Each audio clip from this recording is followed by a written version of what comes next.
پسکروټور زم کمیار وغواړي پسکروټور زم کمیار وغواړي هسکا غاړه وروړم هسکا غاړه وروړم کیدار وغواړي کیدار وغواړي. بسم الله الرحمن الرحیم.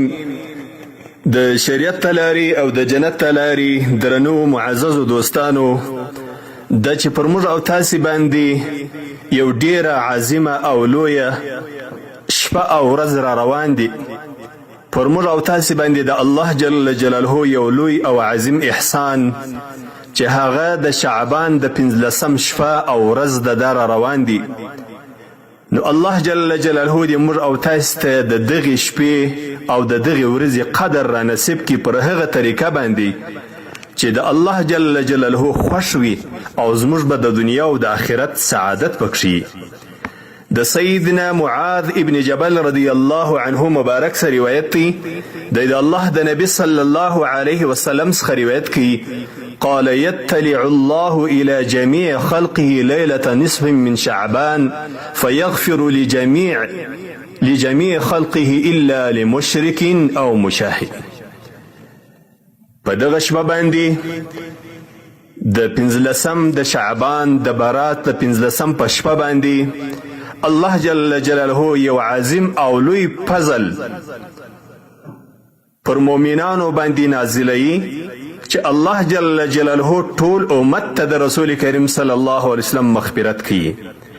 خو یو څه داسې انسانان سته، یو څه داسې بدبخته انسانان سته، یو څه داسې شقیان او د الله نافرمانه کسان سته چې الله جل جلاله هغو ته بخښه نه کوي. هغه څوک دی؟ هغه مشرک او مشاحن.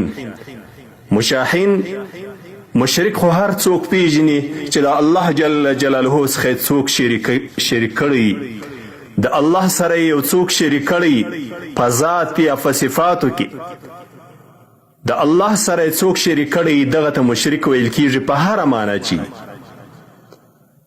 او مشاحن دا هغه چاته ویل کیږي چې دی شریر انسان وي، دی د مؤمنانو په مابینځ کې شقاق او نفاق او جلاوالی پیدا کوي، دی د مسلمانانو په مابینځ کې عداوت او دشمنی پیدا کوي، دی کوشش کوي چې د یو دوه کسانو سره جوړي، یو دوه کسانو په خپل مابینځ کې محبت وي، اخلاص وي، دغه محبت دی ختم کی په خپل شیطانت او منافقت باندې، په درواغو باندې د مسلمانان سره جلا کی، یا د دوه کورو په مابینځ کې منافقت او شیطانت وکړي.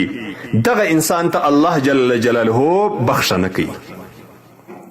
په بل حدیث شریف کې راځي د ام المؤمنین عایشه صدیقه رضی الله عنها مبارک سه چې رسول کریم صلی الله علیه وسلم وفرمایل چې ماته جبرائیل علیه السلام رالی او راته ویل هذه لیلة نصف من شعبان، ای محمد دا د 15 شپه ده، دا د شعبان د 15 شپه ده، ولله فيه عتقاء من النار، الله جل جلاله په دغه شپه باندې انسانان د جهنم د اور آزادوي. څونه انسانان آزادوي؟ بعدد شعور غنم کلب، پشمار د وریښتانو، پشمار د بیښتانو، د هغو رمو د کلب د قبیلې، د کلب د قبیلې د رمو پر ملاو باندې چې څونه بیښتان ولاړ دي، د هغو بیښتانو او وړیو په اندازه باندې، د هر بیښته په اندازه باندې الله جل جلاله یو انسان د جهنم د اور آزادوي. دغه حساب صرف او صرف الله ته ور معلوم دی، په دنیا کې د دې حساب نشي کېدای. خو لیکن یو څو انسانانو ته الله جل جلاله په نظر د رحمت نه ګوري، الله نه بخشي، الله مغفرت نه ورته کوي. ټول انسانان به وبخشي خو یو څو انسانان به الله نه وبخشي.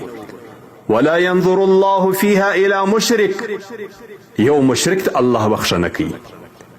ولا الى مشاحن، دویم هغه څوک چې منافقت او شیطانت کوي د مسلمانانو په مابینځ کې، مسلمانان سره اخته کوي، سره بې اتفاقه کوي، د دوی په مابینځ کې منافقت او شیطانت کوي، و دغه انسان ته الله بخښه نه کوي.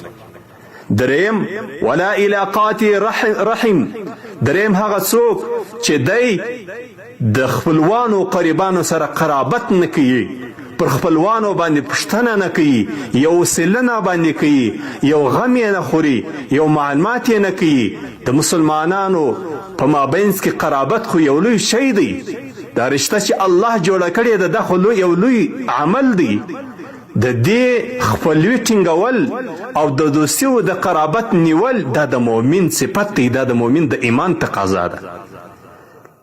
څوک چې د خپلوانو سره خپلوي نه کوي، پر قریبانو دوستانو باندې پوښتنه نه کوي، الله جل جلاله دغه انسان ته په دغه شپه باندې مغفرت نه کوي. دا دریم انسان سو. څلورم ولا الی مسبل، څلورم هغه انسان چې دی د تکبر په خاطر باندې د پیسې در پوندویو کښته، د تکبر په خاطر باندې په دپسې کالیز کیږي او دی روان وي. دغه متکبر انسان ته الله جل جلاله بخښنه کوي. پنځم ولا الی عاقل لوالدیه، پنځم هغه څوک چې د مور او پلار ازاری، چې مور او پلار نه بخښلی، د مور او پلار ازاری الله جل جلاله دغه انسان ته بخښنه کوي. پنځم شپږم هغه انسان دی چې دی د شرابو خوړونکی شرابي و شرابي انسان ته الله جل جلاله بخښه په دغه شپه باندې نه کوي. و شرابي انسان ته الله جل جلاله په دغه شپه باندې بخښنه کوي. نو څو کسان سول؟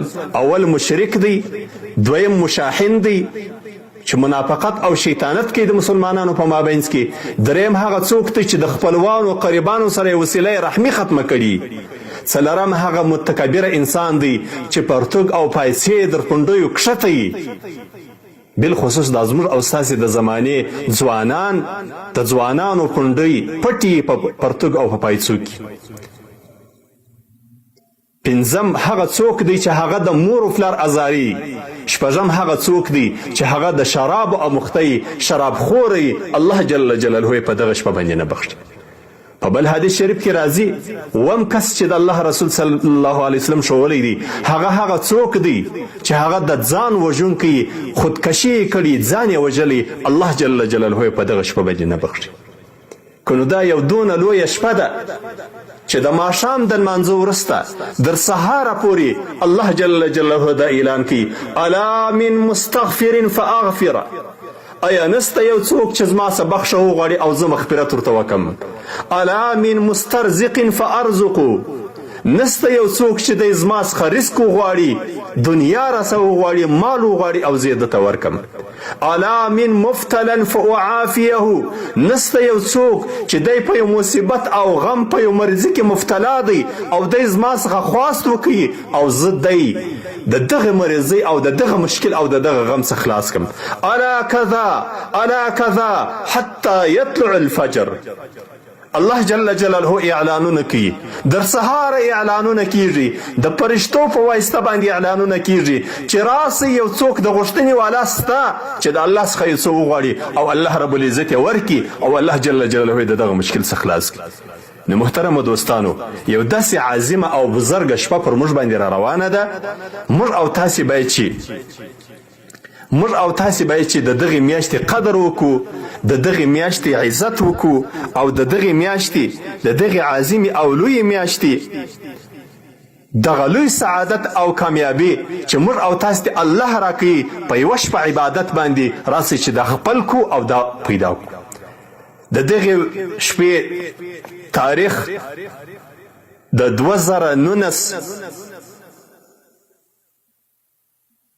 تاریخ دی د څلورمې میاشتې شلم تاریخ د هفتې ورځ، دا د شعبان د 15مه ورځ ده، یعنی د جمعې په ورځ دغه را روانه جمعه د جمعې په ورځ باندې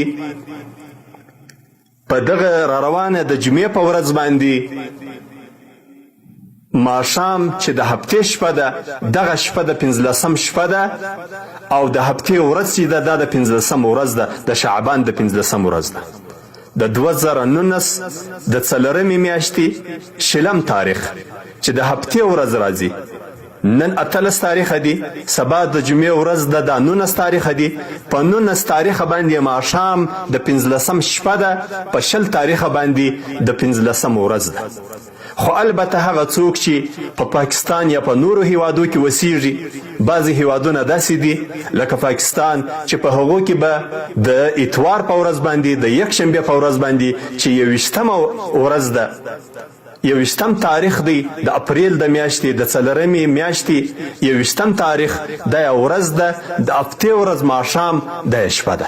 دغه را روانه هفته نن 18 تاریخ دی، سبا د جمعې ورځ ده، دا 19 تاریخ دی.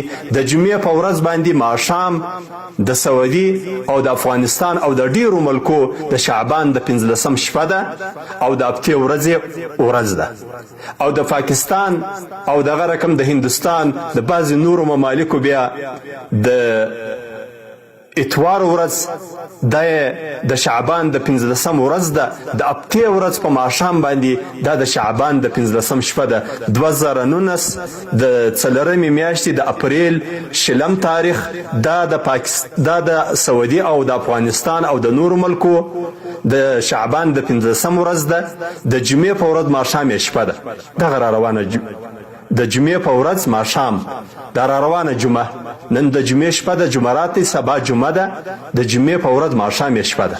د افغانستان او د سعودي او د نورو ډیرو ملکو، د پاکستان او د هندوستان او د نورو ملکو ده بیا 21م تاریخ چې د اتوار ورځ راځي هغه یو ورځ ده، 20م تاریخ چې د هفتې ورځ ده هغه د هفتې په ورځ ماښام دا شپه ده. خو البته یو ډیره لویه او عظیمه ناروا چې زموږ خلک په دغه شپه باندې کوي هغه ټکان کول او دغه رقم ورونه بلول، دغه رقم په کورو باندې څراغونه ایښول، دا یو ناروا عمل دی. دا د مسلمانانو عمل نه دی، دا په اسلام کې هیڅ حیثیت نه لري. شیخ الاسلام حکیم الامت حضرت مولانا محمد اشرف علي التهنوي قدس الله سره د په خپل کتاب کې خطبات الاحکام لجموعة العام په خپل کتاب کې په دغه باره کې دغه خبره را نقل کړې ده. ومن البدع الشنيعة ما تعارف الناس في أكثر بلاد الهند، و یو لوی بدعت، ډیر بد بدعت او ناروا عمل چې په ډیرو هیوادو کې بالخصوص په هندوستان کې دا کار ډیر مشهور دی، ډیر ناروا عمل دی. هغه څه دی؟ من ایقاد السروج ووزعها على البيوت، د څراغانو بلول او بیا پر خپل کورو باندې زړول، والجدرانو پر دیوالو باندې زړول، وتفاخر بذلك او دغه رقم په دې باندې بیا فخر کول چې زما په کور کې دونه ډیره روڼا ده، دونه ډیر بلپان مې را زړولي دي. واجتماعهم للهو واللعب بالنار واحراق الكبريت، دغه رقم د انسانانو را جمع کېدل په لهو و لعب کې، هغه دا چې په اور باندې بازی کول، دغه رقم د باروتو پټاول، د باروتو غورځول، دا یو ناروا عمل دی. دی وایي وهو الظن الغالب اتخاذا من رسوم الهنود، ودا زما ځونی غالب دی، غالب ګمان مې دا دی چې بعضې جاهلانو مسلمانانو دا کار د هندوانو څه زده کړی دی. دا یو ناروا کار دی. تاسې مسلمانانو ورونو د دغه ناروا کار څخه ځان وساتئ او دغه ناروا کار پرېږدئ. دغه ټکان کول د پیسو مصرف هم دی، د مال تاوان هم دی، مسلمانان هم د خوبه وځي. په دغه شپه تاسې قرآن ووایاست، تلاوت وکئ، دعاوې وکئ. دغه عبث کارونه، دا ناروا کارونه، دا ټکانو دا مکوي. الله جل جلاله دې موږ او تاسو ټول ته د عمل کولو توفیق را نصیب کړي. وصلی الله تعالی علی خیر خلقه محمد وآله وصحبه اجمعین. په اخیر کې دغه یو خاص دی چې تاسو موږ په دعاو کې مې یروي چې الله رب العزت مو د ګمراهي او د ضلالت څخه موږ او زموږ اولادونه وساتي. موږ به تاسو ته دا دعا کوو چې الله دې ستاسو د دنیا او د آخرت سعادت په نصیب کړي. والسلام علیکم ورحمة الله وبرکاته.